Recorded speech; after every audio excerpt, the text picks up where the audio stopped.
This video goes over examples of exponential growth and decay. Some examples of exponential growth are savings accounts, RRSPs, bacterial cultures, population growth. And some examples of decay are radioactive chemicals, carbon dating, and depreciation.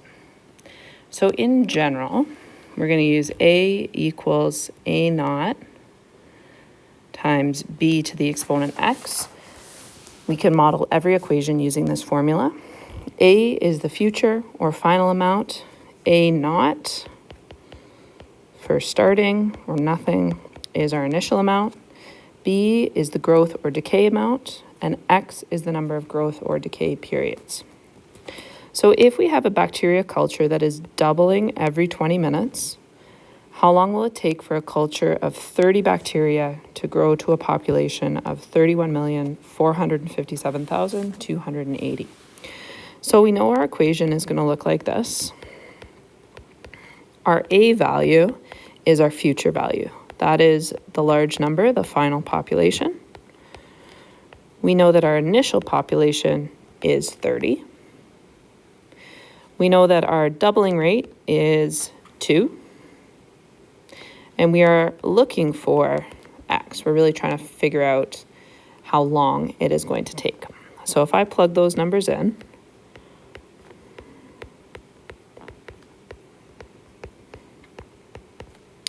now I've got a logarithmic equation that I can solve. I do have to divide both sides by 30 first in order to solve this.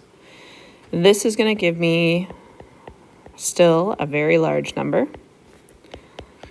But now on the right-hand side, I only have 2 and an x. So here you can take the log or ln of both sides, which is going to let me bring the exponent down in front. Now I'm going to end up getting x, and I'm going to divide both sides by log 2, so that my x value is the log of 104.8576 over log 2, which is actually going to give me 20.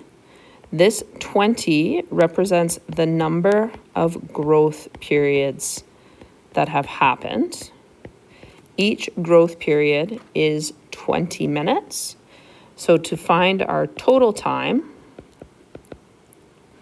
we are going to take our number of growth periods, which is 20, times the length of the growth periods to get a value of 400 minutes. So let's try, we're going to do an opposite example. This one uses half-life instead of doubling time, but our formula is still the same. So an isotope of radium has a half-life of 120 years. That means after 120 years, it's decayed by half. So 10 milligrams is my starting value. 8 milligrams is my final value. So I can put those in my what's known section on the left-hand side. My B value is a half, and my X value is the question mark. So now I'm going to plug in what I know. So I have 8 equals 10 times a half to the exponent X. I'm going to divide both sides by 10 first. And now I can take the log of both sides, which is going to allow me to bring the exponent down. And so I would have log of 4/5 is equal to log of x of a half.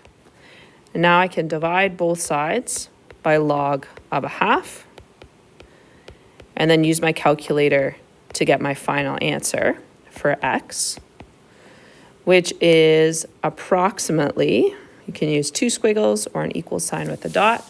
This equals approximately 0.322 half-life periods. So my total time is, I'm going to multiply that value by the length of one of my half-life periods. So my total time is about 38.64 years. Sometimes people write half-life and doubling time equations like this. X over t, where t is your half-life time. Doubling time would be the same. You would have a naught, it would just be 2, and then x over t. Otherwise, if you just think about the exponent as the number of periods that have passed, you're looking for the total time, not the number of periods, so you have to multiply by your doubling time at the end. Okay, the next two questions are about money.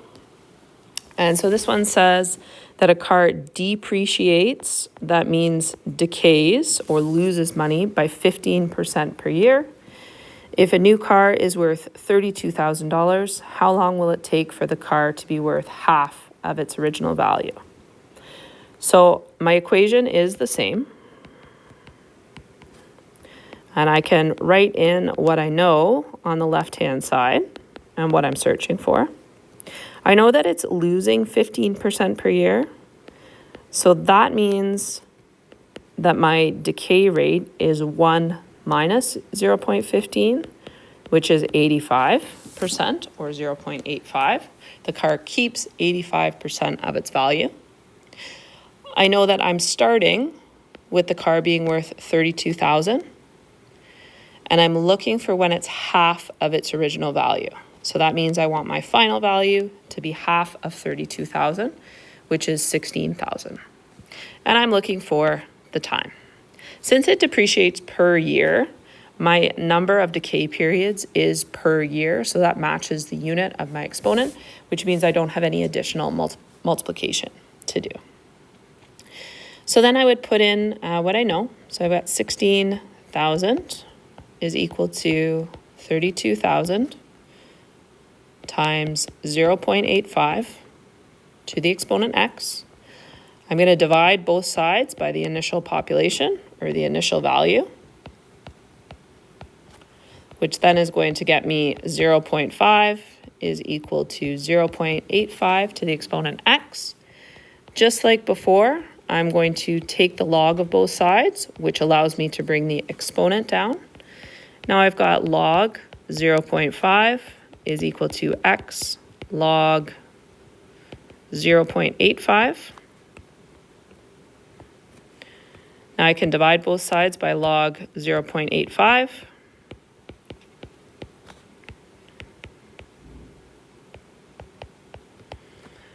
Which is going to leave me with a value for x of approximately 4.265 years.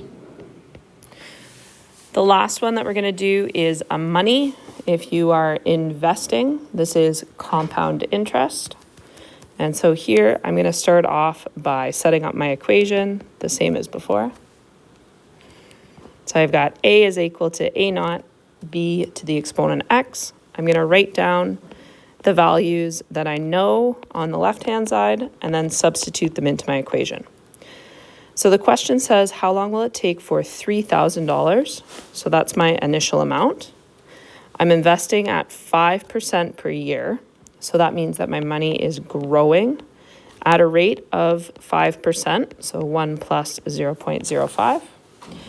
And I'm compounding it annually. That means that I'm calculating interest per year, which matches the same unit, so I don't have to do any dividing to my exponent or my interest rate, and I want it to double in value. So that means that I want my final value to be $6,000. So I'm going to put that into my A value and make sure I have the correct number on my initial value, and then I can put them into my equation.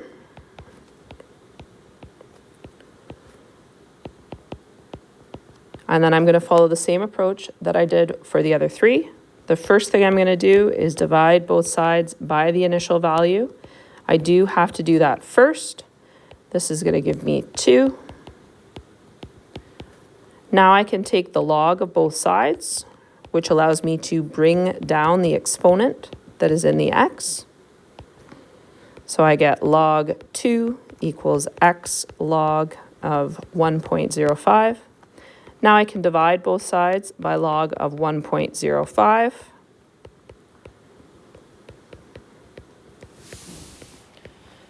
which allows me to use my calculator to find the value for X. And I can say about 14.2 years in order for my investment to double in value.